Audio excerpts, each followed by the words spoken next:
இந்த சிறுமியின் வீட்டின் மீது மண் குவியல் விழுந்ததனால் இந்த அனர்த்தம் ஏற்பட்டுள்ளதாக அனர்த்த முகாமைத்துவ மத்திய நிலையம் குறிப்பிட்டுள்ளது. இதேவேளை இனங்காணப்பட்ட பல பகுதிகளில் எதிர்வரும் 24 மணித்தியாலங்களுக்குள் மண் சரிவு ஏற்படக்கூடிய அபாயமும் பெருமழையும் இருப்பதாக தெரிவிக்கப்படுகிறது. தேசிய கட்டிட ஆராய்ச்சி அமைப்பு எச்சரிக்கை விடுத்திருக்கிறது. மண் சரிவுகள் இடம்பெறும் என்று இனங்காணப்பட்ட கண்டி, மாத்தளை, நுவரெலியா, பதுளை, கேகாலை உள்ளிட்ட 18 மாவட்டங்களில் இந்த எச்சரிக்கை விடுக்கப்பட்டுள்ளது. கண்டி, மாத்தளை மற்றும் ஏனைய பல மாவட்டங்களில் ஏற்பட்டுள்ள மண் சரிவு காரணமாக பல வீதிகள் தடைப்பட்டுள்ளதாக அனர்த்த முகாமைத்துவ நிலையத்தின் பிரதிபலிப்பாளர் பிரதீப் கொடிப்பிலி தெரிவித்துள்ளார். கடும் மழை வெள்ளம் காரணமாக வீதிகள் நீரில் மூழ்கி இருக்கின்றன. மழையுடன் கூடிய காலநிலை நீடித்துக் கொண்டிருப்பதாகவும் அனர்த்த முகாமைத்துவ நிலையம் தெரிவித்துள்ளது. மட்டக்களப்பு கண்ணகிபுரத்தில் வீசிய மினி சூறாவளி காரணமாக 200 வீடுகள் சேதமடைந்திருக்கின்றன.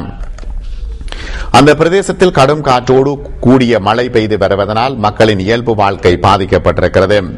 அடைமழை மற்றும் சூறாவளியினால் பல வீடுகளின் மதில்களும் உடைந்து விழுந்திருக்கின்றன. மரங்கள் முறிந்து விழுந்துள்ளன. மின் கம்பங்கள் முறிந்து விழுந்துள்ளமையினால் பிரதேசங்களில் மின்சாரம் முழுமையாக துண்டிக்கப்பட்டுள்ளதாகவும் இதனால் சாதாரண தர பரீட்சைக்கு தோற்றுகின்ற மாணவர்கள் இருளிலேயே பரீட்சைகள் எழுதியதாகவும் தெரிவிக்கப்படுகிறது. ஹந்தான மலைப்பகுதிக்கு சென்று திரும்பி வர முடியாமல் தவித்துக் கொண்டிருந்த 460 பல்கலைக்கழக மாணவர்கள் ராணுவத்தினரால் மீட்கப்பட்டுள்ளதாக தெரிவிக்கப்படுகிறது. ஹந்தானை மலைப்பகுதிக்கு நேற்று கல்வி சுற்றுலா ஒன்றை மேற்கொண்டிருந்த மாணவர்கள் கடும் மழை மற்றும் பனிமூட்டம் காரணமாக அங்கு சிக்கிக் கொண்டுள்ளார்கள். இலங்கை ராணுவத்தின் 11வது படை அணி இவர்களை மீட்டுள்ளதாகவும் இவர்களில் ஒரு சிலர் உடல் உபாதைகளுக்கு ஆளாகி இருப்பதாகவும் அவர்கள் தற்பொழுது வைத்தியசாலையில் அனுமதிக்கப்பட்டுள்ளதாகவும் தெரிய வருகிறது. ஏனைய மாணவர்கள் பேராதனிய பல்கலைக்கழகத்தில் தங்க வைக்கப்பட்டிருக்கிறார்கள்.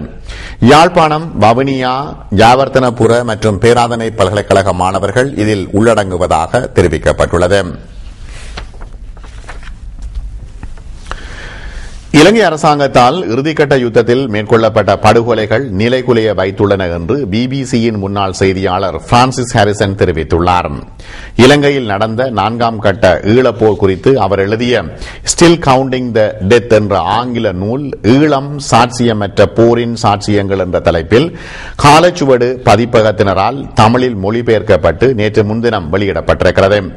சென்னையில் இடம்பெற்ற நூல் வெளியீட்டு விழாவில் நூலை கவிஞர் சேரன் வெளியிட மூத்த பத்திரிகையாளர் சதானந்த மேனன் பெற்றுக் கொண்டார். இந்நூல் வெளியீட்டு விழாவில் நூலாசிரியரான பிரான்சிஸ் ஹாரிசன் உரையாற்றும் பொழுது இலங்கையில் போர் முடிந்து 4 ஆண்டுகளாகின்றன. ஆனால் போரில் இறந்தவர்கள் எத்தனை பேர், படுகாயமடைந்தவர்கள் எண்ணிக்கை எவ்வளவு, காணாமல் போனவர்களின் கதி என்ன என்பன போன்ற விவரங்கள் வெளியாகவே இல்லை. போர் இறப்பு குறித்து ஐக்கிய நாடுகள் சபை வெளியிட்ட முதல் தகவலில் 40,000 பேர் என கூறியுள்ளது. ஆனால் கடந்த வாரம் வெளியான ஐக்கிய நாடுகள் சபையின் அறிக்கையில் 1,00,000 பேர் என்று தெரிவிக்கப்பட்டுள்ளது. உலக வங்கி வெளியிட்ட அறிக்கையில் 2006ஆம் ஆண்டு முதல் 2010ஆம் ஆண்டு வரை 1,00,000 பேர் இலங்கையில் காணாமல் போனதாக தகவல் குறிப்பிடப்பட்டுள்ளது. இதுவரை இவர்கள் என்ன ஆனார்கள் என்றும் தெரியவில்லை. இந்த உயிரிழப்புகளும் மனித பாதிப்புகளும் 35 சதுர கிலோமீட்டர் பரப்பளவில் 130 நாட்களில் நடந்துள்ளன. இதுவரை எந்த நாட்டிலும் பயன்படுத்தப்படாத கொடூரமான இரசாயன ஆயுதங்களை போரில் பயன்படுத்தியுள்ளனர். இலங்கை அரசு எந்த புள்ளி விவரங்களையும் ஏற்றுக்கொள்ள தயாராக இல்லை.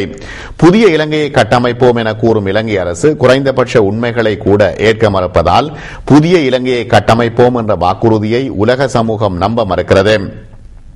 போரில் பாதிக்கப்பட்ட பலரை சந்தித்துள்ளேன். ஆனால் சிலரது விவரங்களையும் நேர்காணலையும் நூலில் குறிப்பிட்டிருக்கிறேன். போரின் விளைவுகளை பகிரங்கமாக ஏற்றுக்கொண்டு புனரமைப்பு பணிகளை செய்ய இலங்கை அரசு முன்வந்தால் தான் அமைதியான சமூகத்தை அந்நாட்டில் கட்டமைக்க முடியும் என்று அவர் தெரிவித்துள்ளார். இந்நூல் வெளியீட்டு விழாவில் எழுத்தாளர்கள் தேவேந்திர பூபதி, பரமேஸ்வரி, சுகீர்தராணி, இளம்பரை, யுவபாரதி, மணிகண்டன், தேவி பாரதி ஆகியோருடன் நூலாசிரியர் பிரான்சிஸ் ஹாரிசனும் கலந்து கொண்டார். நூலை கவிஞர் சேரன் வெளியிட்டு வைக்க சதானந்த மேனன் பெற்றுக் கொண்டார்.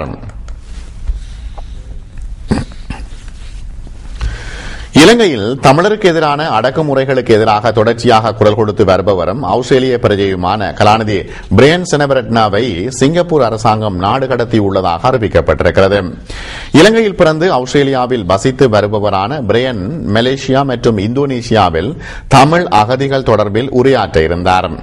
சிங்கப்பூரிலிருந்து மலேசியா செல்ல திட்டமிட்டிருந்த அவர் அந்நாட்டு விமான நிலையத்தில் தடுத்து வைக்கப்பட்டுள்ளார். புதிய விதிமுறைகளின் பிரகாரம் தனக்கு சிங்கப்பூரில் இருந்து மலேசியாவுக்கு செல்ல அனுமதி இல்லை என்று விமான நிலைய அதிகாரிகள் கூறியதாகவும் இந்த